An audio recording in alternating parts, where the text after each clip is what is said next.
शीतला अष्टमी बसौड़ा व्रत कथा। एक बार शीतला माता ने सोचा कि चलो आज देखूं कि धरती पर मेरी पूजा कौन करता है, कौन मुझे मानता है।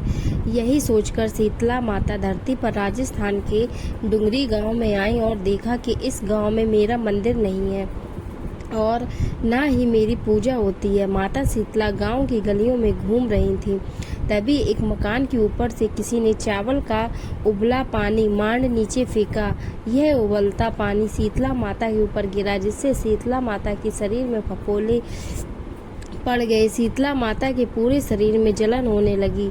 शीतला माता गांव में इधर उधर भाग भाग के चिल्लाने लगी, अरे मैं जल गई, मेरा शरीर तप रहा है, जल रहा है, कोई मेरी सहायता करो। लेकिन उस गांव में किसी ने शीतला माता की सहायता नहीं की। वहीं अपने घर के बाहर एक कुम्हारन महिला बैठी थी। उस कुम्हारन ने देखा कि अरे यह बूढ़ी माई तो बहुत जल गई है, इसके पूरे शरीर में तपन है, इसके पूरे शरीर में फफोले पड़ गए, यह तपन सहन नहीं कर पा रही। तब उस कुम्हारन ने कहा कि हे माँ, तू यहाँ आकर बैठ जा, मैं तेरे शरीर के ऊपर ठंडा पानी डालती हूँ। कुम्हारन ने उस बूढ़ी माई पर खूब ठंडा पानी डाला और बोली कि हे माँ, मेरे घर में रात की बनी हुई राबड़ी रखी है, थोड़ा दही है, तू दही राबड़ी खा ले।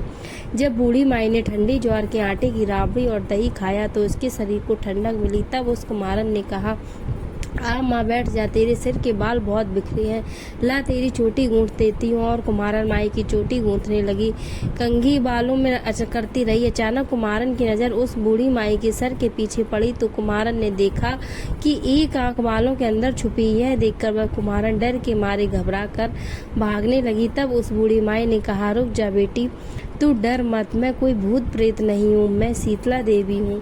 मैं तो इस धरती पर देखने आई थी कि मुझे कौन मानता है, कौन मेरी पूजा करता है। इतना कहकर माता चार भुजा वाली हीरे जवाहरात के आभूषण पहने, सिर पर स्वर्ण मुकुट धारण किए अपने असली रूप में प्रकट हो गई।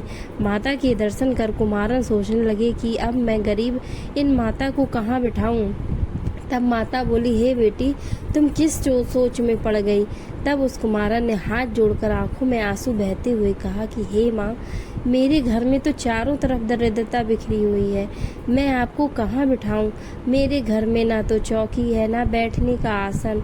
तब शीतला माता प्रसन्न होकर उस कुम्हारन के घर पर खड़े हुए गधे पर बैठकर एक झाड़ू या दूसरे हाथ में डलिया लेकर उस कुम्हारन के घर की दरिद्रता को झाड़कर डलिया में भरकर फेंक दिया और उस कुम्हारन से कहा कि हे बेटी, मैं तेरी सच्ची भक्ति से प्रसन्न हूँ, अब तुझे जो भी चाहिए मुझसे वरदान मांग लो। तब कुम्हारन ने हाथ जोड़कर कहा कि हे माता, मेरी इच्छा है अब आप इसी डुंगरी गांव में स्थापित होकर यहीं निवास करें और जिस प्रकार आपने मेरे घर की दरिद्रता को अपनी झाड़ू से साफ कर दिया, ऐसे ही आपको जो भी भक्त होली के बाद की सप्तमी को भक्ति भाव से पूजा कर अष्टमी के दिन आपको ठंडा जल, दही व बासी ठंडा भोजन चढ़ाए, उसके घर की दरिद्रता को दूर करना एवं आपकी पूजा करने वाली महिला का अखंड सुहाग रखना, उसकी गोद हमेशा भरी रखना। साथ ही जो पुरुष शीतला अष्टमी को नाई के यहाँ बाल ना कटवाए, धोबी को कपड़े धुलने ना दे और पुरुष भी आप पर ठंडा जल चढ़ाकर, नारियल फूल चढ़ाकर परिवार सहित ठंडा बासी भोजन करे, उसके काम धंधे व्यापार में कभी दरिद्रता ना आए। तब माता बोली, तथास्तु। हे बेटी, जो तूने वरदान मांगे हैं मैं सब तुझे देती हूँ।